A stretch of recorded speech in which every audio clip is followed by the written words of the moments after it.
혹시 부모님이 남기신 빚은 자식이 갚는 게 당연한 효도라고 생각하고 계십니까? 혹은 슬픔에 잠겨 부모님의 예금을 먼저 인출해서 장례비를 치르거나 남은 짐들을 정리하고 계신가요?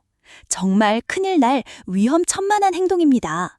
그것은 효도가 아니라 내 남은 인생은 물론 내 자식의 인생까지 빚더미에 올려놓는 가장 어리석은 선택이 될 수 있습니다. 대한민국 법은 자녀에게 부모의 빚을 강제로 대물림하지 않습니다. 특히 부모님이 돌아가신 후 3개월의 골든타임을 놓치면 수억 원의 빚을 고스란히 떠안게 될 수 있습니다. 지금 당장 법률 전문가의 조언을 듣는 것이 가장 좋습니다.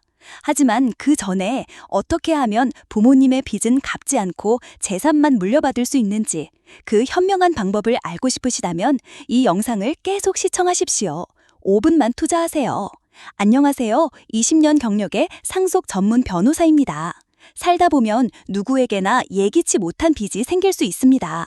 많은 어르신들이 평생 모은 재산보다 더 큰 빚을 남기고 돌아가시는 경우가 정말 많습니다. 이때 남은 자녀들이 가장 먼저 알아야 할 2가지 법적 권리가 있습니다.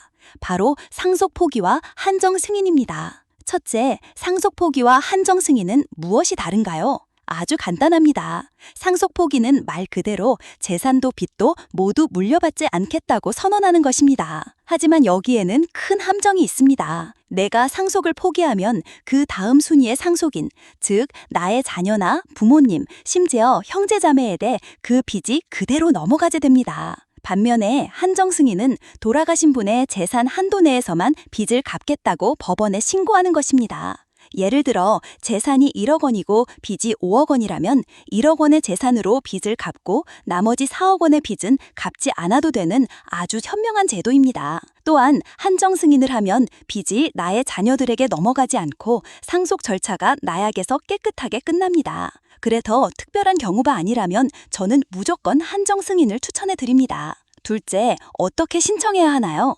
가장 중요한 것은 시간입니다. 상속 포기와 한정 승인 모두 반드시 돌아가신 분의 사망 사실을 안 날로부터 3개월 이내에 돌아가신 분의 마지막 주소지 관할 가정법원에 신청해야 합니다. 이 3개월이라는 골든타임을 놓치면 법적으로 빚을 포함한 모든 상속을 승인한 것으로 간주되어 꼼짝없이 빚을 떠안게 됩니다. 셋째, 절대 하면 안 되는 행동은 무엇인가요? 이것이 가장 중요합니다. 3개월 이내라도 절대 해서는 안 되는 행동들이 있습니다.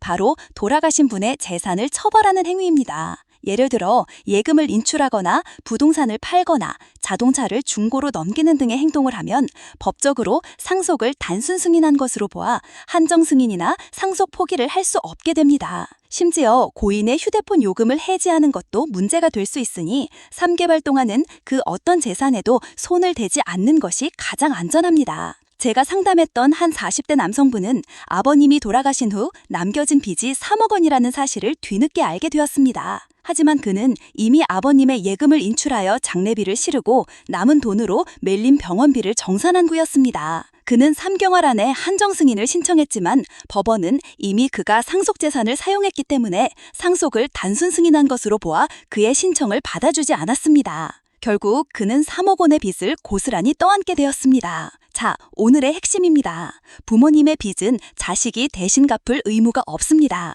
반드시 사망 사실을 안 날로부터 3개월 이내에 재산에는 절대 손대지 말고 가정법원에 한정 승인을 신청해야 한다는 것입니다. 이 영상이 끝나면 혹시 모를 상황에 대비하여 이 내용을 꼭 자녀분들에게 공유해 주십시오. 그리고 상속 문제로 고민이 있다면 혼자 끙끙 앓지 마시고 지금 바로 가까운 법률구조공단이나 변호사 사무실에 전화해서 상담이라도 받아보세요.